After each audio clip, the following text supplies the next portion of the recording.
हे काय कुरड्या करते. आता भांड्या शिजवलं जरा उशीरच झाला.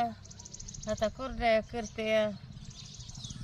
पांढरे आल्यात का चांगले आलेत आलेत.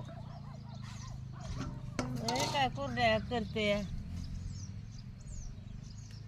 जरा उशीरच झाला भांड्याला.